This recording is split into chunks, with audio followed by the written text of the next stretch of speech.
Hey everybody and welcome back. I feel like I'm going to miss that song introduction when this is over. It makes you feel like you're super winning when it plays and then you're like, "Hi." So I'm going to have a new song for 2021, but welcome in everybody.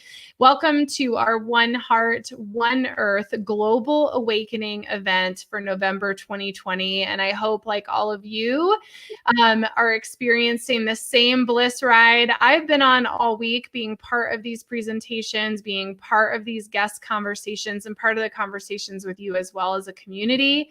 You guys are awesome. And it's just really incredible how we've all come together at such a critical time for us to raise our vibration. So welcome in everyone. You can still be a part of One Heart, One Earth. Go to oneheartoneearth.net. You can put in your email. You have access to the presentations. I just announced this morning, we are going to keep these presentations open until November 30th.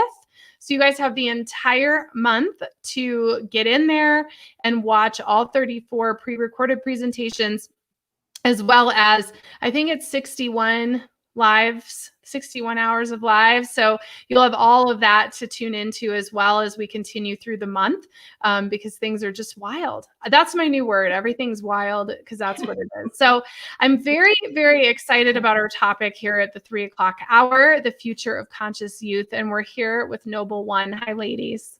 Hi, thanks for having us. We're so excited to join you. Oh, I'm so happy to have you guys. And why don't we just start? Why don't each of you can decide who goes first, introduce yourselves to everyone, and maybe share a little bit about why you're doing this individually, and then we can talk about your mission as a whole. Great. You want to go? Go for it. Oh, great. Throw me in. I'm Veronica, co-owner of Noble One, and we started our company basically because of an awakening, which is super exciting. But you kind of go through life and you don't understand what you're feeling. You feel like you're not really on the right path. You know that you're here to do something big. And it almost feels like Groundhog Day. And then all of a sudden, the universe just kind of slaps you, wakes you up a little bit, and that's the Great Awakening. So went through some pretty difficult emotional battles, some mental challenges that I wish I would have learned a lot of the information I know now younger, right? So when you're in elementary school or anything like that, what are feelings? What is it you need? How do you communicate that? So that's the whole passion behind Noble One. I love it. Yeah, so similar mental health journey, I guess, is what, brought me to this. And I kind of battled with depression. I was first diagnosed when I was just gotten out of college, and I was going through some life changes, and I just didn't feel right. So I went to a doctor, got that diagnosis, that label, got put on meds, and just kind of lived underneath that label for my whole life. And then a few years ago, I went through just a series of things. It was rough, like 3 different things: a death in the family, I lost a job, I went through a divorce, and it just really shut me down. And I had to kind of figure out gosh, what just happened? And coming through all that, there was so much grief and pain to deal with. But that's really kind of what woke me up to the fact that I had to make some personal changes in my life and just really work on me. And I realized, I was lacking a lot of things like self-love and boundaries. And, I was living under this abandonment complex, perfectionism, overworking, all these different things. I could go on and on. But long story short, it was it was a journey, and it just all came to this mental and emotional rebalancing. And so through my own healing, I was like, gosh, why didn't I learn this stuff? Why didn't I learn how to process my emotions? Why didn't I learn how I felt in my body to be able to express that? Why didn't I ever ask for anything that I needed? So very simple things from an emotional standpoint, but then you look at just other alternative healing methods that I was becoming aware of. And I thought, we need to teach this to kids. We absolutely have got to start implementing this stuff like in the education system, because if I would have known these things, you know, could have changed a lot for me. Yeah. So when her and I got together, this was actually on the beach in Barcelona. Oh, wow. That sounds nice. Yeah. And we started to talk about our own journeys and like, you know, if you could do anything you wanted in the world, what would it be? And we were both like, help kids, serve other people, and teach what I've learned throughout my whole life. And so that's how Noble One got started. That's how the ideas were born and brought together. So That's so beautiful. And it's so great because oh, I have some feedback. Sorry guys. My microphone does that sometimes. It's really great because we've spoken about it all throughout the week this week with different guests about the importance of supporting our children to be healthy, mentally, physically, and spiritually healthy. And I do think it's the wave of the future. I think that's where we're headed as old systems fall away and new ones are built. You know, it's going to be awesome. So why don't you guys share a little bit about what you're doing at Noble One, what your mission is? We'll kind of start there. And thank you. Somebody already wrote, great to see Noble One. And you guys are welcome. Please share where you're from in the comments. I think that's really fun. It's a really fun thing. But yeah, if you guys want to share a little bit about what Noble One is doing, what your mission is, who you are. Yeah, so we are actually personal development coaches. So we call it conscious coaching. We're really teaching youth, parents, communities how to be present, aware, and we focus on the whole person, child community. So spiritual, mental, physical, emotional, and social. So in order to have a balanced awareness, then we really focus on every single individual aspect and challenges. Yep. So our mission is to teach everybody in the world how to be noble again. get back to you know, everybody being their highest self, and really focusing on loving each other and supporting each other and accepting differences. Yeah, so we started out, you know, with this concept of one-on-one coaching, which is amazing, and we do that. But the vision has always been bigger. The vision's always been, how can we affect masses of people? What would that look like? And so when we started down the road, of course, being, you know, warriors that we are, we're like, let's bust up the education system, right? Well, so there we went, right? My background is in sales, and so I have no problem, you know, beating down doors. And so we started with the Department of Education, the Department of Behavioral Health, the Department of Suicide Prevention, like every department that we could. Yeah, we got meetings and we talked to them, and we just realized, like, we're not gonna get in here. This is red tape all over it. And so then we took another approach, which was always a great concept, but what's really opened up for us, and we just actually got a partnership with an organization out of California, and we're going to go in through youth sports. And so it's a great way, and a lot of these organizations are adding the social and emotional component to their curriculum. So that's kind of where we're active now. We're building a curriculum out for that, as well as just some, you know, standard social and emotional learning that we could really implement anywhere. So what started out as like, oh, let's do one-on-one coaching. COVID happened, and we're like, okay, now how do we build this virtually? Yeah. And then actually, I mean, you want to talk about 2020 awakening, just realizing that everything is working out perfectly how it's supposed to. And you try to fight it, and, you know, you want it to go fast, or, you know, it looks like a challenge when really it's a blessing. So I think this year has been. Yeah, it's been amazing. I think it's actually like, you have to step back, right? And really realize, you know, where are we going, and spend that quiet time, slow down, and be really intentional about what you want to do. And so again, for us, it's just, and it's kids, but what we also realized is once we started working with the kids, it's like, wow, we got to help the parents. Because the apples are falling from the trees. And, you know, I hate to say it, like I had a big, you know, impact on my kids not being aware and, you know, putting, you know, pressing those programs that are out there in society that I learned from my parents. Sorry, Mom, if you're watching, but it's true, right? Like it gets passed down. It's generational. It's in the lineage. So at some point we have to break it and disrupt it. And so that's what Noble One is about. It's like, how do we disrupt what's going on? How do we keep kids either from going to sleep, or how do we help them wake up? And then where we go in is like all different levels. This is a conscious community, right? So we can talk from a, you know, metaphysically, spiritually, whatever you want to say, but there are some communities or people, families, organizations where we just can't take that approach. So we have to change our verbiage, but we'll meet them wherever they're at, you know? Well, I think it's amazing. You know, I work with a lot of children and teens who are experiencing supernatural things or are psychics and mediums themselves and need that support. I was really lucky to have a family that was so creative and open, and to have a mom and a grandma and everybody who was psychic too. So it helped me a lot.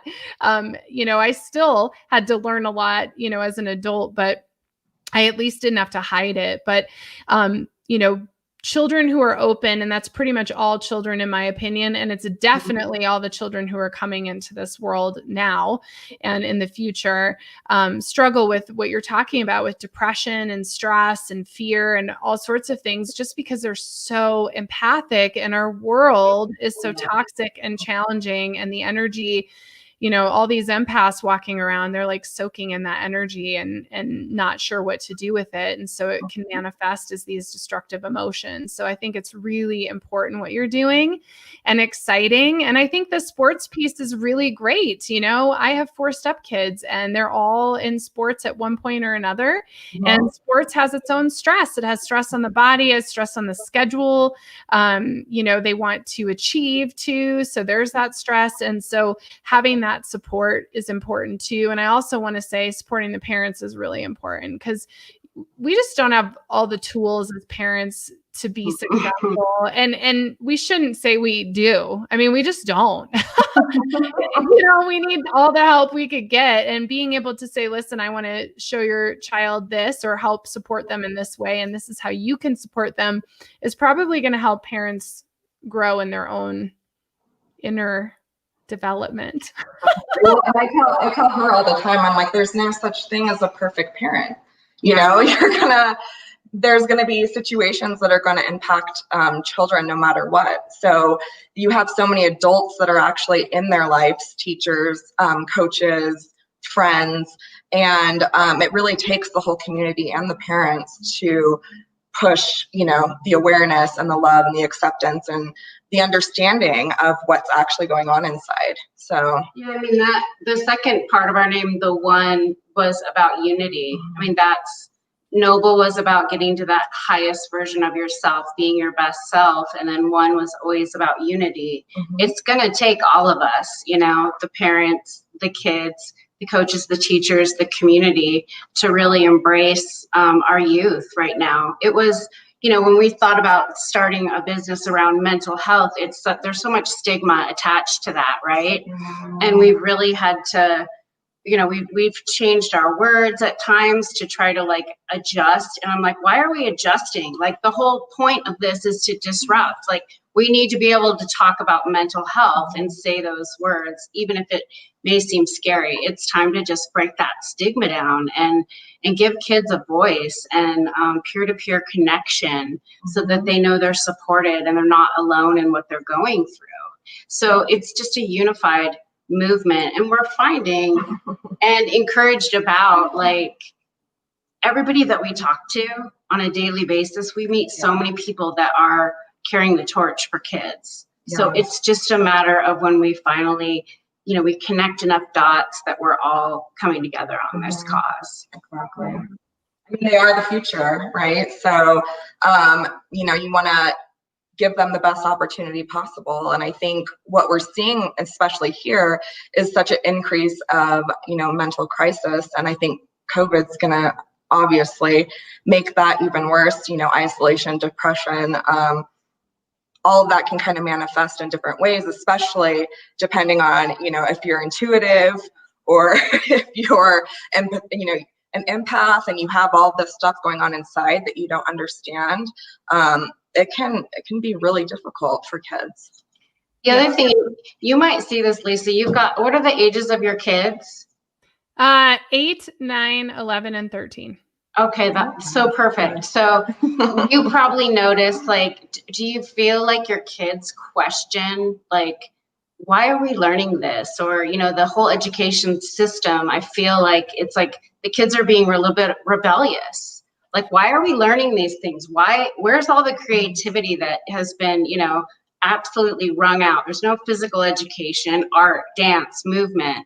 Those things are gone, and we're just shoving like this content of whatever we want them to learn, so that then they can be programmed robots out in society. And I noticed with my kids who are older now, one like followed the rules, you know, did what he was supposed to do, and the other one was like, I don't want to do any of this, like rebel. What is it like with your kids?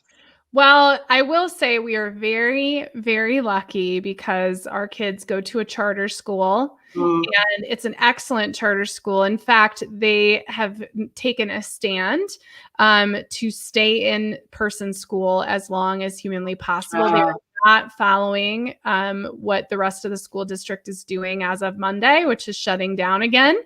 So they're in an environment that is a little bit more focused on good things. You know, they're doing a musical anyways. They're doing some other things. So that kind of just worked out. I mean, you know, they're my stepchildren. So, you know, it was my husband and their mom that made the choice to go there years ago, but it's really just a great space.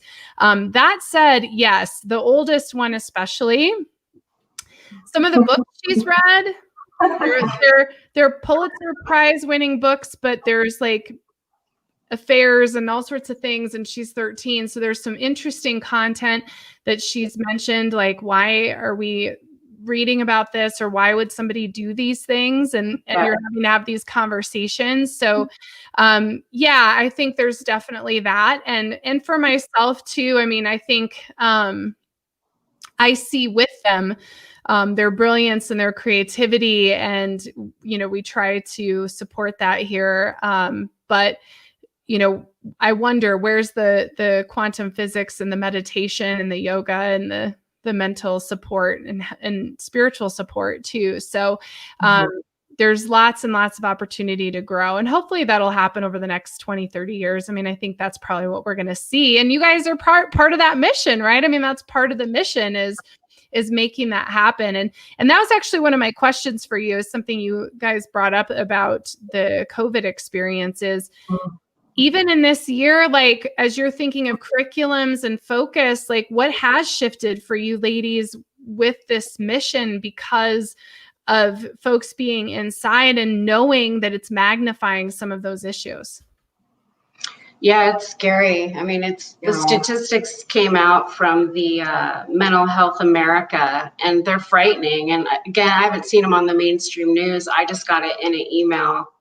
So yeah, I think it's with virtual, it's like you just have to be live on a Zoom call and actually engaging the kids. And then as far as our curriculum goes, I feel like we really, because we don't want to do PowerPoints, right? If you have to, I mean, there's so many things to consider. If the kids are already learning online all day, the last thing they want to do is get online and talk about feelings, right? Yeah. So we've come up with a new series called The Power Of, and we're teaching about feelings and emotions through like the power of image, the power of music, the power of sound, the power of, so it's more like helping them to understand, I guess, energy and things like that. So it's just, we've got to be more creative so that we can gain and maintain their interest. Exactly. I mean, and it's difficult because you can obviously connect when you're face to face, build trust a lot faster. And so that's been a a challenge for us too, is, you know, you want to help as many people as possible, but then, you know, how do you reach all of them when they're at home and they're all, you know, watching fake news and everything like that. So that's been a challenge too. I mean, she's gone to a couple of schools, and it's just it's sad. Yeah, they won't even like let me. Well, yeah, I mean, it was all different things. Like one of them, I literally talked to, like, it was just a speaker on the wall, and I'm looking around just trying to figure out how to get in this school, and I'm standing there and like, hello, and you just hear this speaker talking at you. And I said, is there anyone that I can talk to in your counseling department? I have some information to be a resource for, you know, your kids. And they're like, you can drop your pamphlets in the bucket. And I had to just like leave it in this orange bucket. It was like there was nothing personal about it anymore. And then there was another school I went in, and it was like the guy was behind this giant shielded plexiglass on all sides, like a giant wall, and a mask. And it's just frightening. And it's all about perception, because there are some people that are like, oh, the kids are fine, they'll adjust, they're real resilient. But it's not true. If you actually look at surveys that have come out that are youth-focused surveys, the kids are saying that we're struggling and we need help. Yeah, it was definitely tough. I commend the school that my stepkids are at, because they need to go and be with each other. It was really, really hard on them. And it's interesting you use that word resilient, because I was driving through the suburbs over here where I'm at, and I drove by a high school just because I was on my way to my errand. And the big banner out in front of the school said, "Class of 2020, resiliency is our strength."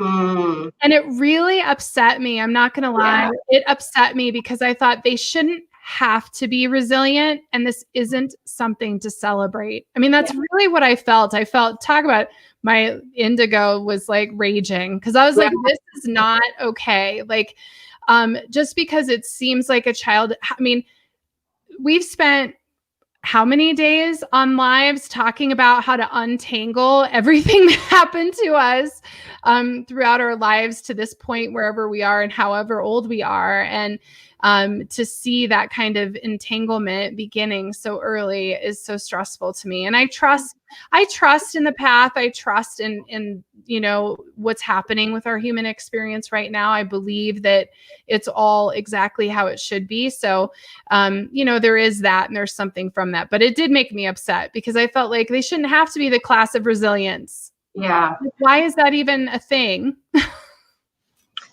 Yeah. I mean, I think people just, they don't know how to react, you know. That's, you're not taught how to feel your emotions or what you're needing. And so it's like, oh, well, let's just put a sign up, and then they'll feel like they're warriors, and that'll solve the problem. And it doesn't, you know.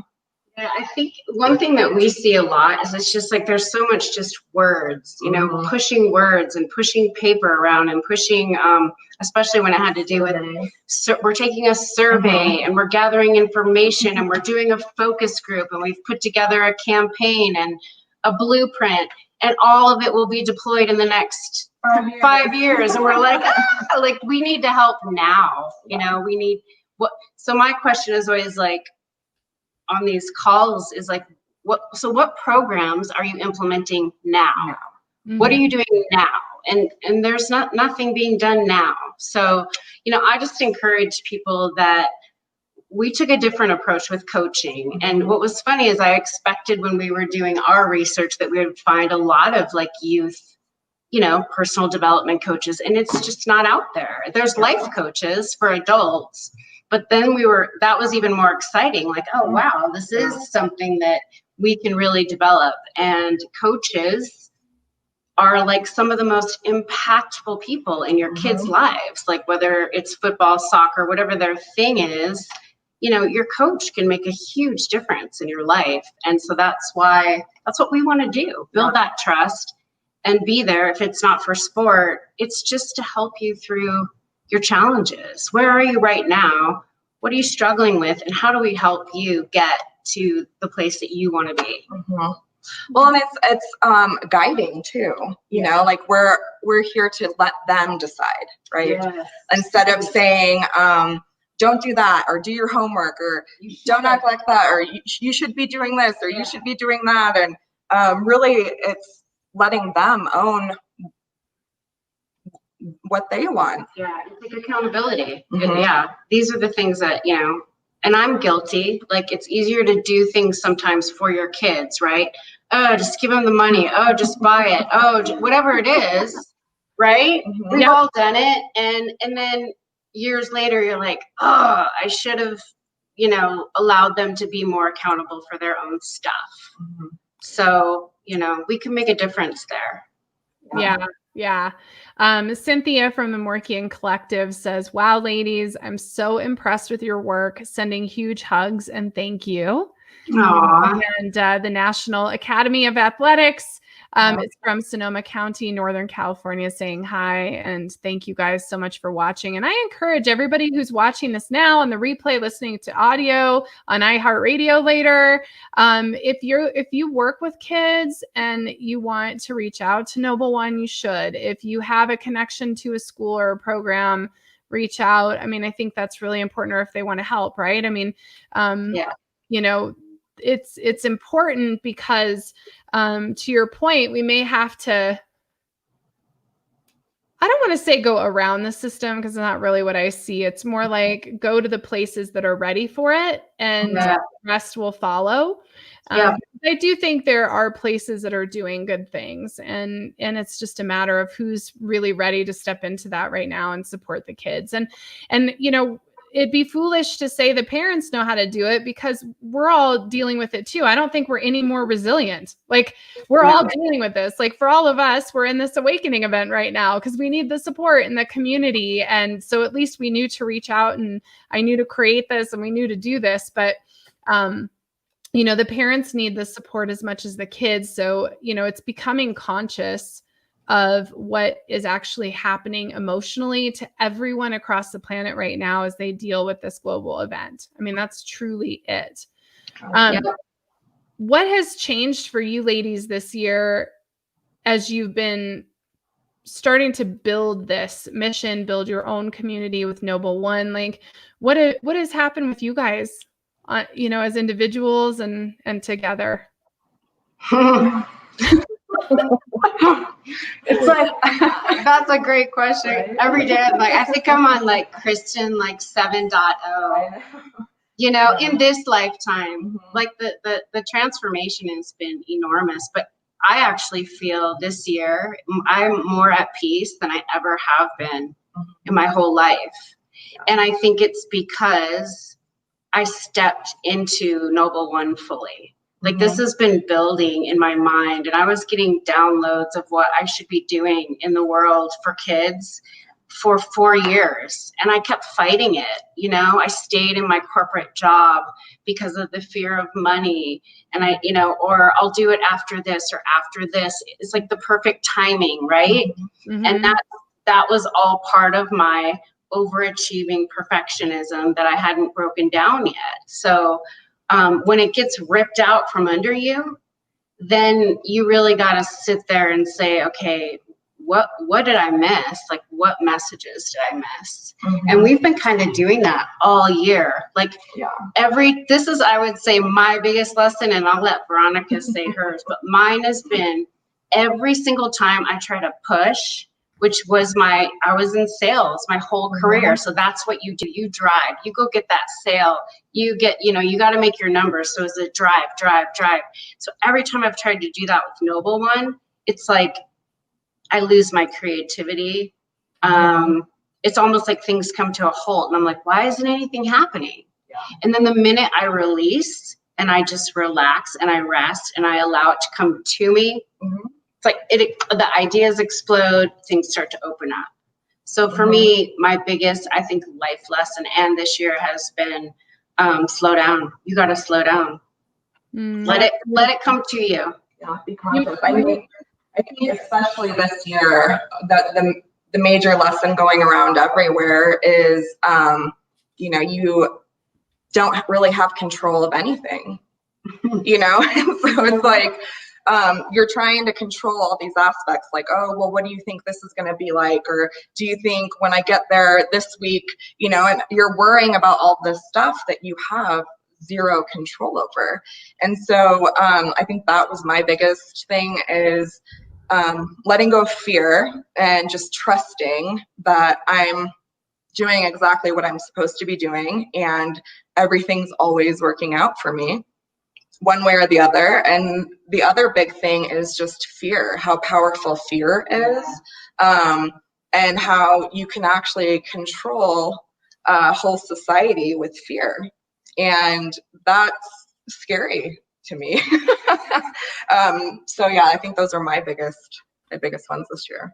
Yeah, you guys make me think of some of my favorite, I say some because I just love Alanis, but one of my favorite phrases she has in a song is, the moment I let go of it is the moment I can get more than I can handle. And I think that that's super true. As soon as you kind of let go, it's like, oh, here comes everything. And I know I've experienced that this year myself, you know, is just really letting go and sinking into myself.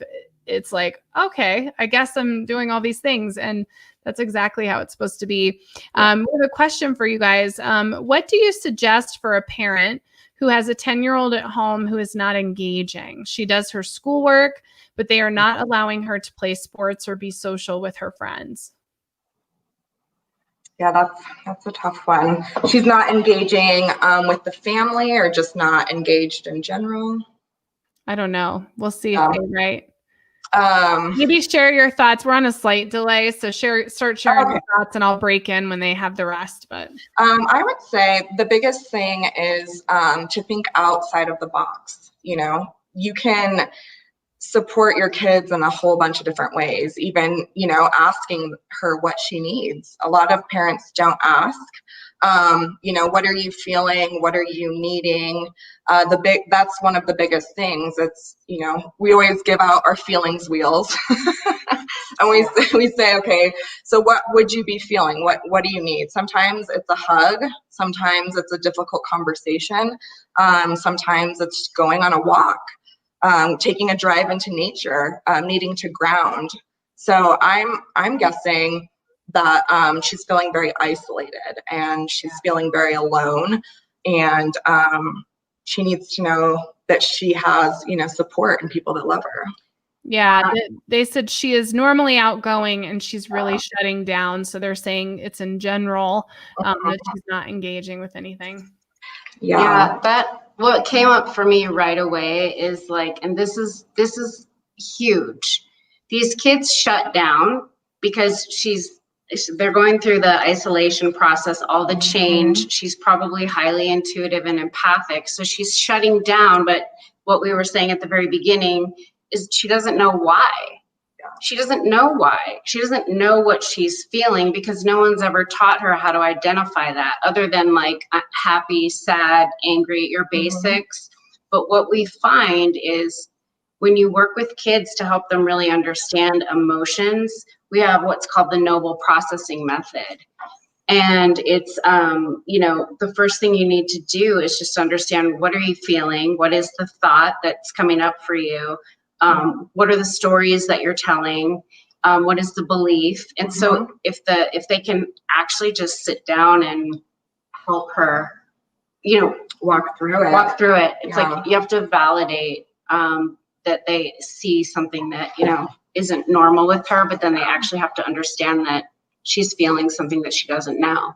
And it's okay. I mean, it's okay. We all, I think, dip sometimes and, you know, kind of detach a little bit if we don't understand really what's going on. But I think the biggest thing too is addressing the negative self-talk. That's really, really big with youth, especially. So, you know, anytime, it's like 99% of your thoughts, your perception is what you're thinking. It's not actually true. So understanding, you know, why do, you know, me being at home and not being able to be around my friends, what am I telling myself? Like, are they out there doing something and I'm just not invited. They probably just don't like me. It really comes down to the negative self-talk, and we beat ourselves up. And I think especially for kids when they don't understand what's going on. For me, I was very, very intuitive and empathic, but I was very uncomfortable around a lot of people. So my protection mechanism was to be the loud, fun one and, get my energy out that way. But I didn't understand until a lot later in life that that's the angst I was feeling, was all of this energy around me. And I actually like being alone a lot, but everybody's like, what? You're social. You're such a social person. So yeah, I mean, it's understanding that they don't know what's going on. And I would tell that parent to like, get help. Like, that's exactly why we're doing what we're doing. It's like, therapy sounds scary. Those words, therapist, counselor, she needs a trusted adult. And I can 100% tell you it's not going to be the parent, because I've been there and I thought I was the coolest mom. I am a cool mom, but it's like my kids it wasn't about that. Like, still didn't want to talk to me. Their friends could talk to me all day long, but not them. So the parent recognizes it, sees it, because you're connected to your kids, but you're not going to be the one that's going to help them. So you've got to figure out what does that safety line look like for them. What resources do you guys have in place for people right now? Because I think there's so many parents that are like, oh gosh, this sounds really great. Now what do we do? Like, what do you guys have? What's out there? Yeah, so we are actually launching our podcast soon. So we definitely want to be able to put more information out there and just help the collective, all together. So one of the big things too is we're doing webinars. We're offering free sign up for webinars. We're trying to do a parent and a group one where it's really open discussions, Q&As, so that you can really, just to be there to support people right now. Yeah, if you go to our website, nobleones.org, you can sign up for, more information. There's a webinar link to sign up, and we'll get back to you. We do one-on-one coaching. What we would recommend is, like, for any kid, 3 months usually, like once a week, and then we text and talk and email in between those appointments for one-on-one. If they're not wanting to just do one-on-one, then we can certainly put them in a group, as well. And again, this is all virtual. And then we're also building a learning management system right now that we'll launch through our website. So then it'll be, whether it's on self-love or how to handle conflict, or how to, work on relationships with peers, or how to use your voice. So we'll have content like that you can sign up for that class, or it'll be like a whole series. So that's what we're building. Yeah, we're building. We know that, there's a huge need out there. But I would say the resources that we have immediately available is just what is a feeling? How do you feel your feelings? And the noble processing. How do you walk through, instead of stuffing it, actually talking about it, processing it, so that you're able to actually let go. Yeah. That's We so can awesome. come in, we can speak, we can do public speaking, we can speak to groups. We're not going to turn anybody away. So I just encourage, if you're a parent, if you're a kid, if you're an organization, just call us. Email us, ask us. We've had people call just from like Google our phone number in the middle of the night. And I've actually had 3 different people that I sent one to the emergency room. I talked one, just literally talking people through a crisis that just called at random because they thought we are mental health. And that's okay. Like, that's what I'm saying. It's like, just because we're not therapists or psychiatrists, we have the life experience, trust me, to be able to help people. So yeah, don't be shy. You guys reach out. And I feel like people are, I afraid to admit that they're struggling. And I think that it's beautiful just to be honest, you know, it's human, right? So nobody has it all together. Nobody's life is perfect. I don't have it all together. She doesn't have it all together. But we thought we could always do it on our own. And that was our big learning lesson, is we never asked for help. We always just kind of barreled through and suffered in silence. And it makes it so much more difficult. Yeah, and we have such a great partnership too, because we're so similar, but we're so different too, right? It's like, I'm this huge, like, dreamy, airy visionary, and I can get really like, just the ideas, the mission is huge, but then I need Veronica to be like, okay, so that's amazing, but here's the steps to get there. And then when we're working with kids, it's like we both, when you have two people viewing the same thing, again, it's perception. So I might have one thought where she'll have another thought, and then we can kind of put those together and be like, that's what it is. But it's guiding, you know. Yeah. It's questions. We don't know it all. But I would say that majority of the parents that we do work with, when it clicks, that's the best, like, yes, their face where they're like, oh, I get it. But yeah, it's needed right now, I think, more than ever. And you know, I think schools, you're lucky you have a great charter school, but a lot of them are just, you know, trying, like, you know, struggling. Things are changing. They're having to sanitize, then they're home, and then they're not home. So we've had a couple schools, private schools actually, that we were going to do group programs for that. They just don't have time to focus on mental health, and that's it's sad. So again,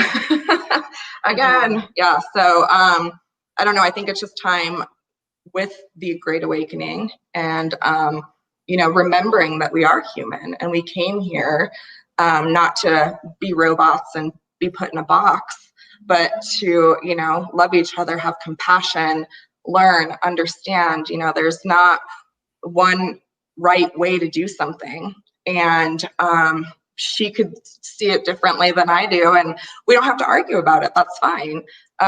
You know, I can respect